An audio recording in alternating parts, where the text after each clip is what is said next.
Toluene undergoes nitration easily than benzene. Toluene என்னது ஒரு methyl group பென்சீன்ல attach ஆயிருக்கு. Okay. And then பென்சீன்ல ஒண்ணுமே attach ஆகல. ஓகே. ஸோ எதுக்கு நைட்ரேஷன்? ஃபர்ஸ்ட் நைட்ரேஷனுக்கு ரீஏஜென்ட் என்னது அப்படின்னா concentrated HNO3 and concentrated H2SO4 இருக்கும். ரைட், அதே தான் இங்கேயும். ஸோ ரெண்டுமே நைட்ரேஷன் பண்றோம். இதுல எது எலக்ட்ரோஃபைல் அப்படின்னா NO2+. ஸோ நம்மளுக்குள்ள நியூக்ளியோஃபைல் யாரு? நம்ம பென்சீன் ரிங் ஆர் த டொலுவீன், இதுதான் நியூக்ளியோஃபைல். ஸோ இது நல்லா நடக்கணும்னா சூப்பர் நியூக்ளியோஃபைலா இருந்தா சூப்பரா நடக்கும், அப்படிதானா?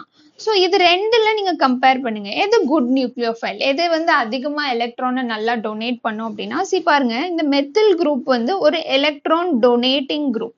அப்போ என்ன பண்ணும்? இன்னும் கொஞ்சம் எலக்ட்ரான்ஸை நல்லா டொனேட் பண்ணும், அப்படிதானே? So hyper conjugation effect, inductive எஃபெக்ட்னால ரிங்கை சுத்தி சூப்பரா எலக்ட்ரானை டொனேட் பண்ணும். அப்படி எந்த குரூப்பும் இங்க இல்லையே, பென்சீன்ல ஹைட்ரஜன் தானே இருக்கு. ஸோ அது ஒரு பெட்டர் நியூக்ளியோஃபைலா இருக்கும். ஸோ ஆர்த்தோ பொசிஷன்லயும் பேரா பொசிஷன்லயும் நைட்ரேஷன் சூப்பரா நடக்கும். பட் தென் பென்சீன்லயும் நடக்காதுன்னு நான் சொல்லல. ஸோ பட் தென் இதுல என்னன்னா எக்ஸ்ட்ரா ஒரு நியூக்ளியோஃபைல் இருந்தா இன்னும் சூப்பரா நடந்திருக்கும். ஸோ ரீசன் என்னன்னா அதுல எலக்ட்ரான் டொனேட்டிங் குரூப் இருக்குது. ஸோ எலக்ட்ரான் ரிச் ஆகுது. நியூக்ளியோஃபைல்னா எலக்ட்ரான் ரிச்சா இருக்கணும். ஸோ எலக்ட்ரோஃபைல் அப்பதான் சூப்பரா வந்து அட்டாக் பண்ண முடியும். ஏன்னா இதுக்கு எலக்ட்ரான் தேவை, யாரு நல்லா கொடுத்தாதானே அது வாங்க முடியும்.